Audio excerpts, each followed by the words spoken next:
Welcome to I'll Marry You, a podcast with me, Olivia Coleman, full of tips and tricks from the UK wedding scene, interviews with industry experts, and a whole lot of oversharing. Good day to you. Good day to you. I've gone back to my big one. Not my husband. He's never left. I've tried. Trust me, I've tried. I've gone back to my big mic because I'll try to be an influencer.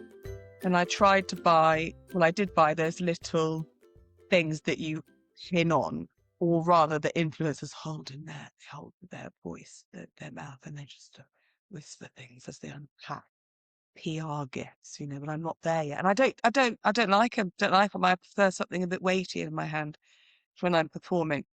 And so I've gone back to basics, and I've gone away from the phone and I've gone back to my laptop and my big boy. Hopefully the sound will be better, because apologies, the last two episodes, which were an interview with an industry expert with my gorgeous friend Amber, excellent content, shit sound. And producer Drew, it's not his fault. He did everything he could. It's my fault. It's my fault for not paying enough for influencer mics. It's my fault for thinking I'm an influencer in the first bloody place, and then not paying enough for the mics because I'm cheap, as you know. And then also we were in her kitchen because it's just such a gorgeous kitchen. I'm very jealous of it. She's even got a fridge that has like a telly on it. Me, I would have a telly every room that I could. And it's wonderful. So we thought we'd record in the kitchen. It was very echoey, wasn't it? It was very echoey. But regardless of the sound, I hope you enjoyed that interview with Amber, because I bloody did. I was looking at her later. We're genuine friends, genuine friends. And she's just such a babe. And so interesting. It's funny, isn't it? Because when we met, obviously we met actually in person. We met on a job. Does that make me sound like a model? No, it doesn't. We met at a wedding we were both working at. And so that's obviously how we met. And I knew she was a photographer, but then we became besties. And even though we talk about work a lot, we don't talk about it in detail. And it was actually fascinating and inspiring to hear my friend talk so knowledgeably about her industry, about wedding photography. It's very wise. And you know what? I stick to this. I know I say this a million times on the podcast, and I will go on and on about it because I will die on this hill.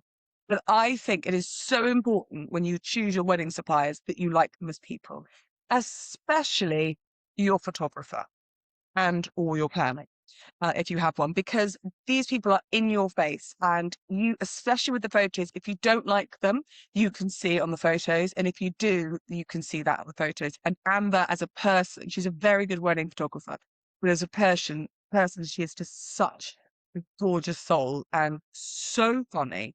And she will make you laugh. She'll make you relax, and she'll make you laugh. And then that will come through in the photos. So think about that. If you haven't caught up with the last two episodes, the last parts of that interview, then do, because I think it's wonderful. Anyway, how are you, darlings? How are you? This is pre-recorded, obviously, and because I'm super professional, and it's coming out on Tuesday, and so we've had Valentine's Day, and we've had my day. Let's pretend like I'm recording this live. Okay, so Valentine's Day was shit. Oh God, it's just so much expectation, isn't it? No, let's be honest. Let's be real about this. I'm recording beforehand. Plans for Valentine's, very little. My 5.5-year-old, nearly 6-year-old, oh my God, she wants to have a family games night / movie night. She wants to play hide and seek, but I live in a very small house, so I'm not against the idea because it won't take long, And also, my husband is the size of a small, compact vehicle. And our house is so small. In fact, it's at the point now where, especially when I was heavily pregnant, if we were both in the kitchen at the same time, we'd have to pass each other. There wouldn't be any space. We'd be ever so close. And he's one of those men that you can't really pass him without him groping something, which sounds so romantic. It sounds good, but it's not. It's very irritating. Very irritating. Whereas so he would sort of walk past and grab a boob or something, and I would pass and be like, "Oh my God, you're so fat." I wouldn't say that sometimes, but no, I'd say you're so big. In fact, my go-to phrase for the last sort of year and a half has been either you need to become smaller or our house needs to become bigger, because this is not a space that I can work with. So she wants to do a family night.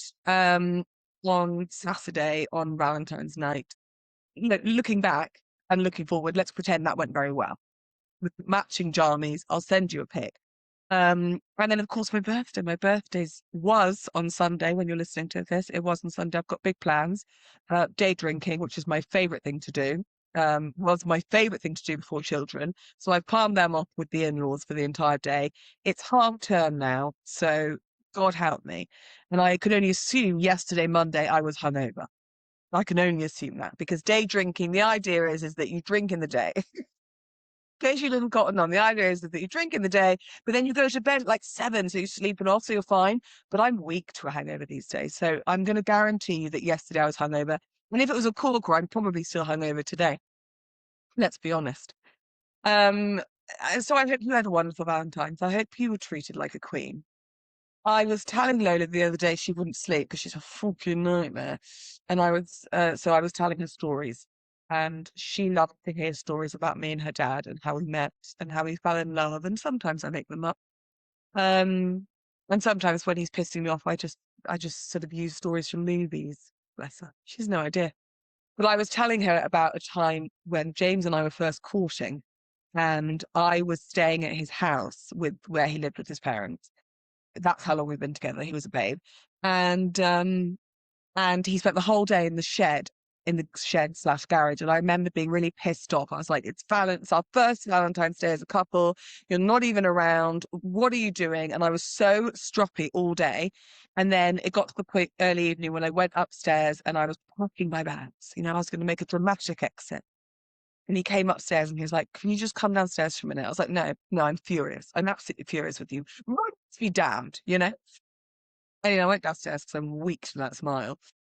Well, I'm much stronger now. And he had made me a box of wood, which as I look back, at the time I thought it was the most romantic thing anyone could possibly do. But first of all, it should not have taken that long. It was like 4 pieces of wood, 6 pieces of wood, glued together.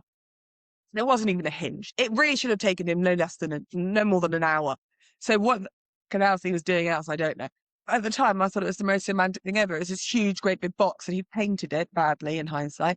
And then he'd filled it with like chocolate and flowers and a teddy and little presents. And then he made me for dinner, my favourite dinner 18 years ago, which is probably still my favourite dinner now. Chicken Kiev chips and sweet corn and a plethora of mayonnaise. And so I told her that story. She loved that story. Bless her. So I hope you get treated to a nice box on Valentine's Day. I went into Primark, didn't I? And I was going to buy some sexy underwear. Do you know what I mean? Like that just leads to him thinking I want to have sex with him, and he's got time, or the energy, or the inclination. But I did because do you know why? Do you know why I bought sexy underwear from Primark, which we all know is a mistake, terribly fitted situations.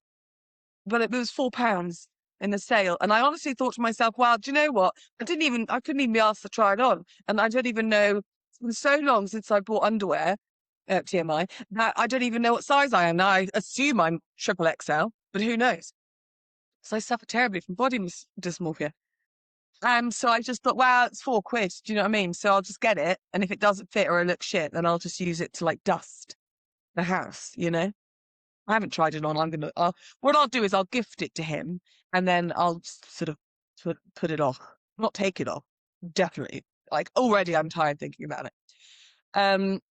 It's funny, isn't it though, what the expectations that are put on Valentine's Day. And do you know what's interesting is still to this day, people propose a lot on Valentine's Day. And I get it. It's the day of love, sure. But is it too obvious? I mean, it's like the people that propose on Christmas Day. Are you really just trying to get out of giving a thoughtful gift? Did you go to the supermarket too late? Were the flowers gone? Were they too extortionately pricey? You thought, fuck it. I'll just pop question. I don't know. It's very obvious, isn't it? It's very obvious. But good luck to you and well done. You are, in fact, engaged, newly engaged. And don't forget, I'm a wedding celebrant. People keep forgetting this. They just think I'm like a socialite. but I'm not. I'm a wedding celebrant. And I want to talk to you today briefly. It's not going to be a long one today, but I say this, I've been chatting bollocks for 10 minutes, but I've got something I want to talk to you about, okay? I want to talk to you about weddings. Right. Now, these times they are changing, okay? The wedding industry, I think, is changing. And I have a lot of thoughts on it. So I'm going to share my thoughts with you.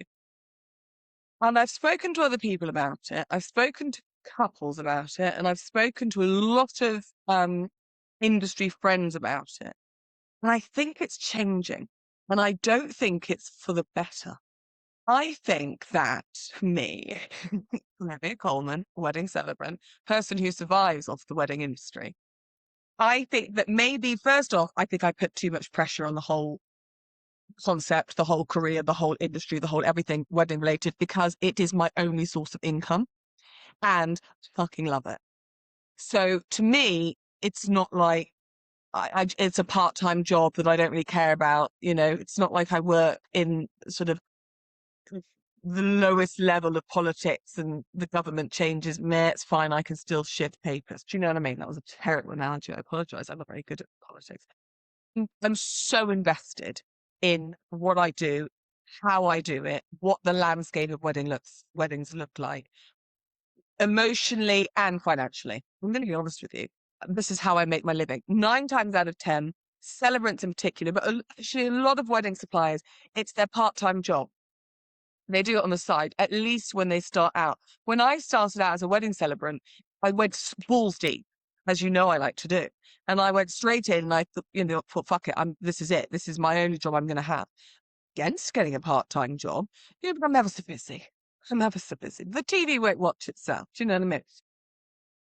And so I knew that financials putting it quite a lot on the line. And I have been, to date, I have been so, hate this phrase, blessed, and so lucky that I have somehow, because it still flabbergasts me, I have somehow managed to be so busy and, rake it in. Let's be honest. Well, we don't rake it in.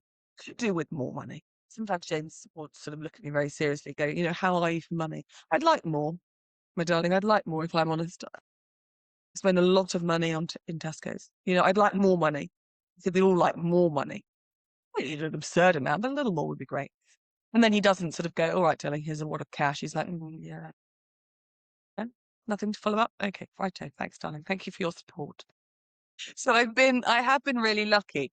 And I'm going to be honest with you. Yes, the start of this year, as I've told you before, is booking season. January, February, it is something like 65% of bookings are made in January and February in the wedding industry. And I'm not going to lie to you, it's been slow. It's been slow and it's stressing me out, to be honest. And so I've been thinking like, okay, what is it? Is it me? Is I the problem? I think I am. So my mother, she was like, well, darling, you just had a baby. Do you think you're out the game? Do you think you're not really on people's radar? First of all, mother, shut up. Yes, I am. I was Instagramming all through my maternity. I didn't even have a maternity. I still worked. So I've gone through it and I'm like, okay, I wake at night, my darlings. And I think, right, what is it? Is it me? Am I the problem? And I don't think it's me. I know this is going to sound arrogant, but I know that I'm very good at what I do. And I know that. And it's the only thing actually, apart from being on stage, apart from when I used to do acting and I knew I was good at that. This is the only thing that I've ever known. Okay, I'm good at that. I'm not saying I'm the best at all. And I'm sure that there's room for improvement. But I know I'm good at it.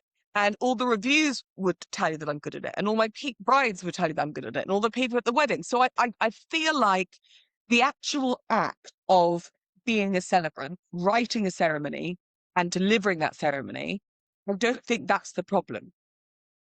I think that the problem is you guys. I think the problem is the fucking internet, basically.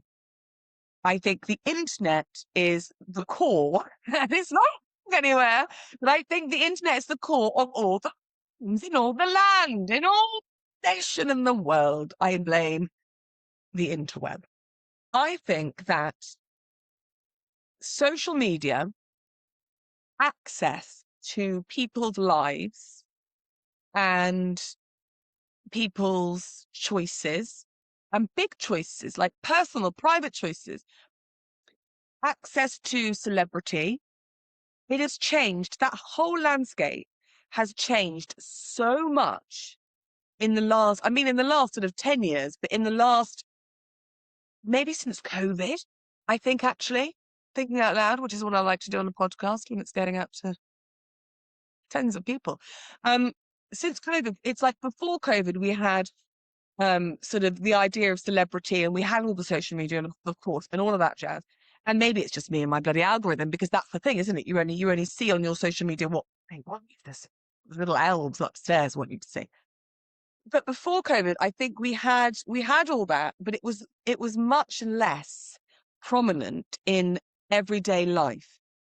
And I think I always prided myself on being sort of like, oh, do you know what? I love social media. I love filters. I love all this. I love all that, because I don't get affected by it, because I don't think it's real. Like, I know it's bollocks. I know it's bollocks. I know that what I see on my Instagram is not real, that these women are struggling, and they're not just skinny and gorgeous and going to the gym every day, and their kids aren't perfect and all the rest of it. Like, I know that. So I don't lie awake at night and think, oh, I want to be like that influencer or that influencer. They have done, but not often. And I think the thing is that before lockdown, even sort of 5 years before lockdown, so like 10, 15 years ago, the idea of celebrity was very, very different to what it is today, because we didn't have that access, that instant access, that quick, where is she? What is she doing? Who is she with? What is she wearing? Where is she going? What is she eating? That's mad. If you think about it, we know so much about so many people. And I realize the irony is that I myself am a huge oversharer, and I'm here giving you my deepest thoughts on a podcast. So I get it. Like, hands up, I get it. But it's just, I don't think it's right. I think before COVID, celebrities were celebrities, and you had to do something to earn celebrity, to earn fame and recognition to a certain extent. I mean, we've had reality TV for years, and you could argue that reality TV stars don't have talent. People bang on about it. And yet they're still famous. Fine. But everyone and anyone now can be famous. So when I was growing up, it was like, who's in your magazines? Who's in your newspapers? The paparazzi was huge. The whole 90s was completely engulfed in the paparazzi thing. And you hear about all these famous people and their lives and how it ruined them, and all these deaths and all these suicides. It's madness. And even to this day, even more recently, sort of the Caroline Flacks of the world, everything was made worse by paparazzi. But now it's the social media as well. And since COVID, when people were stuck at home with nothing to fucking do except go on the internet, and they were bored shitless, they thought, I can be famous. And I can be famous from literally the comfort of my own house. I don't have to go anywhere or do anything. I can be famous, and I can earn money from this. And it's become such a huge thing. I mean, again, I'm not going to lie to you. If someone was like, hey, Liv, wear this lovely knitted scarf and we'll give you 100 grand. Absolutely fine, Karen. Yes, I will. But, and I'm not saying that influencers and people who have found fame through the internet aren't talented, because actually I think some of them are incredibly clever. Maybe they're not book smart, but to do it is very, very clever. And to get to a certain level is very, very clever. And, you've got the older ones, the Zoellas and all that stuff. And then you've got the much newer ones. And of course, you've got people like Georgina Rose Events in the wedding industry, who is basically, well, she is an influencer now. And she openly, I don't think she'll mind me saying this. I love her. She'll openly sort of say, I'm riding this train to the bank. Like, I'm going to do it, and I'm going to go in and make all the money I can while the going is good. But she started to get big in lockdown on the TikTok. I still don't understand TikTok and Instagram.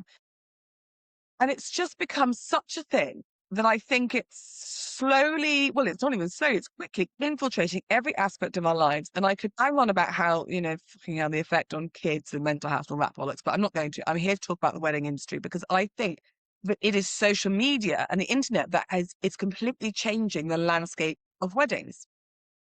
I had lunch with a dear friend of mine, Kirsten, little wedding helper, love her to pieces. She has been in the industry a long time, like before the internet, probably not before the internet. Although before Pinterest, before only Instagram and TikTok, she has been in the industry for years and years and years. She knows everyone. She knows everything. She's been everywhere. She's seen it all. She's incredible. She's like a mentor to me. And we had lunch last week and we were chatting about it. And she brought it up, actually. She was like, it's just changing. It's not what it used to be like. And she's absolutely right. It has gone from a day about two people getting married to a day about what it looks like on your Instagram and how much money you can spend and who you can invite. And at the risk of insulting my fellow industry experts, because I don't want to at all, and I would never name names, but some people, I believe, in the wedding industry have become so consumed with the narrative that social media is playing that they think they're the dog's fucking bollocks, to be honest, and they're too for their boots. Writing checks, hang on. No. Their egos writing checks their bodies can't cash. That's a Top Gun reference. That shows my age.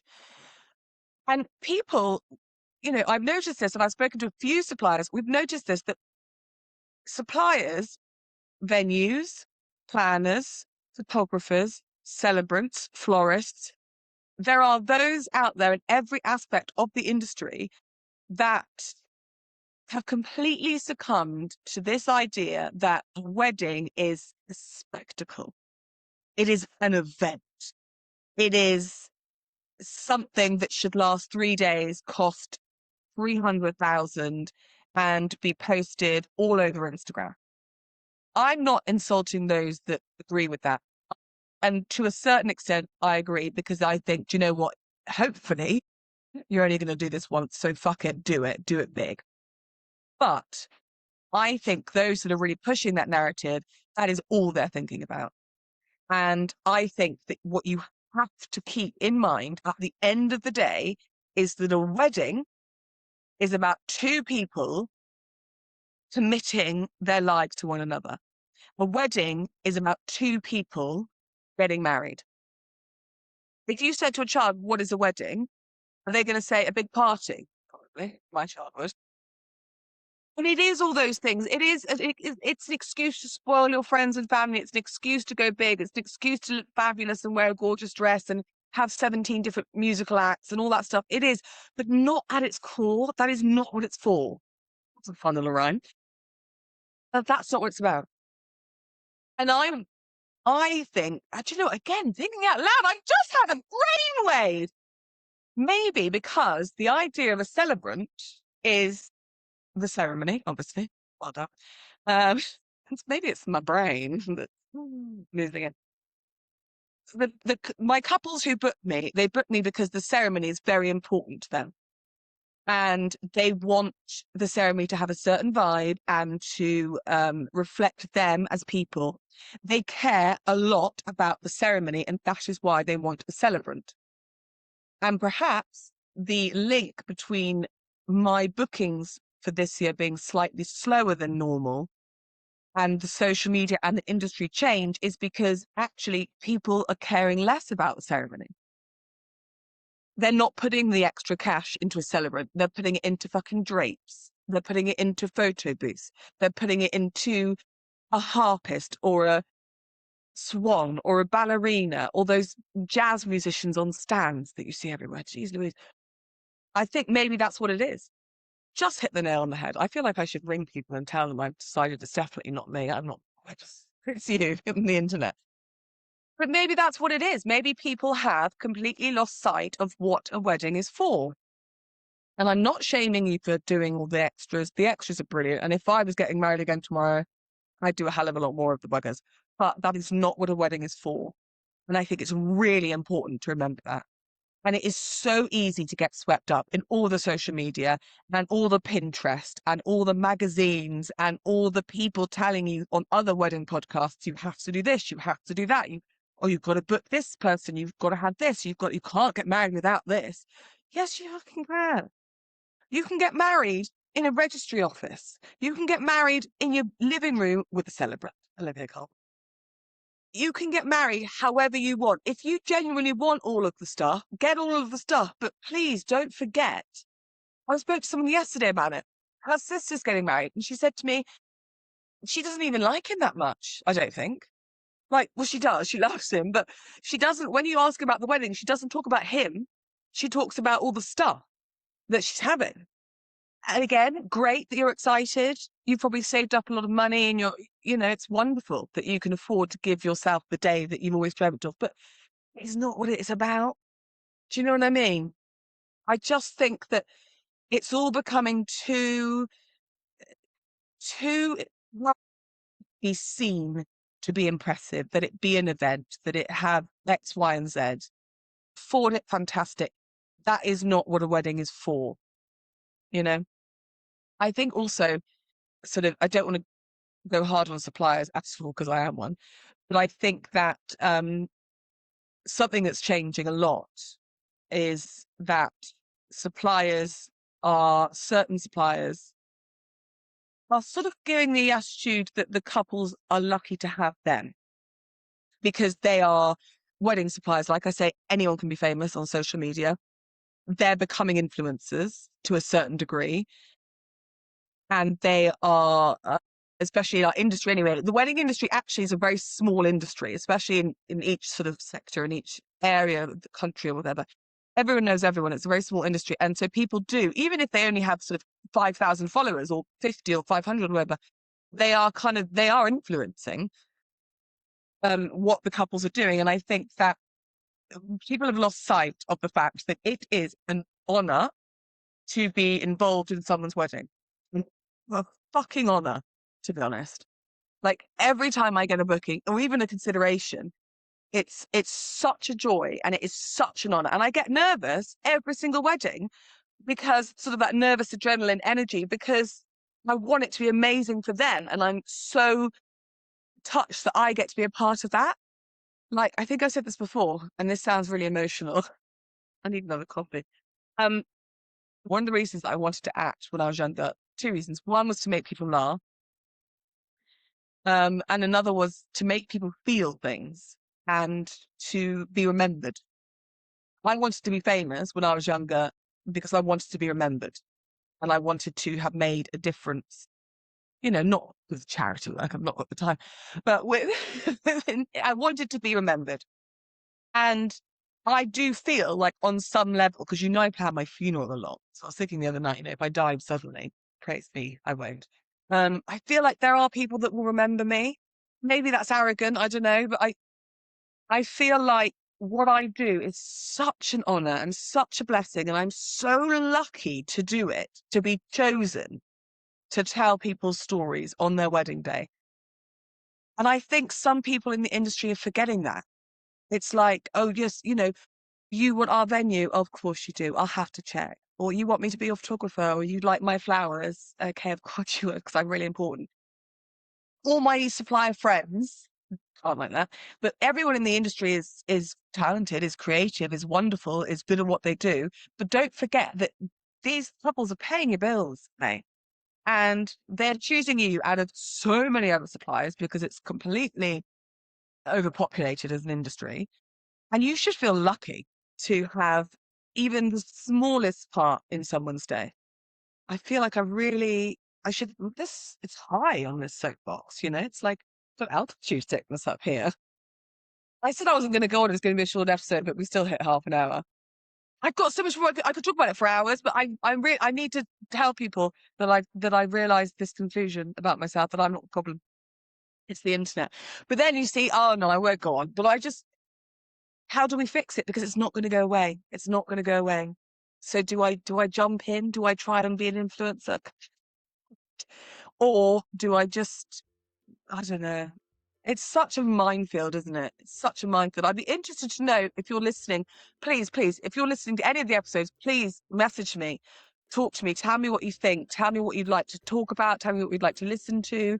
If you've got any friends in the industry or suppliers that you think would love to talk about this kind of stuff or talk about their business, any interview with industry expert ideas that you can come up with, please let me know, because I still have no idea how many people listen. I still don't know. If anyone does, I still don't ask. I don't care. I know that some people do, and those that do love it and depend on it for laughs. And so that's all I do it for a bit of fun. Thank you so much for listening to my TED Talk today.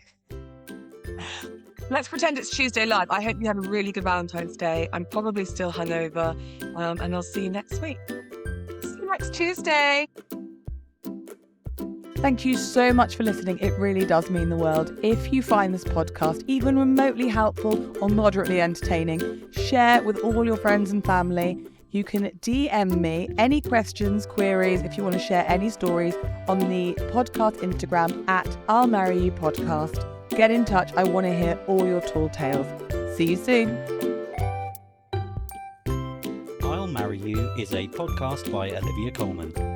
The music is Mr. Sunnyface by Wayne Jones, and the show is produced and edited by Drew Toynbee.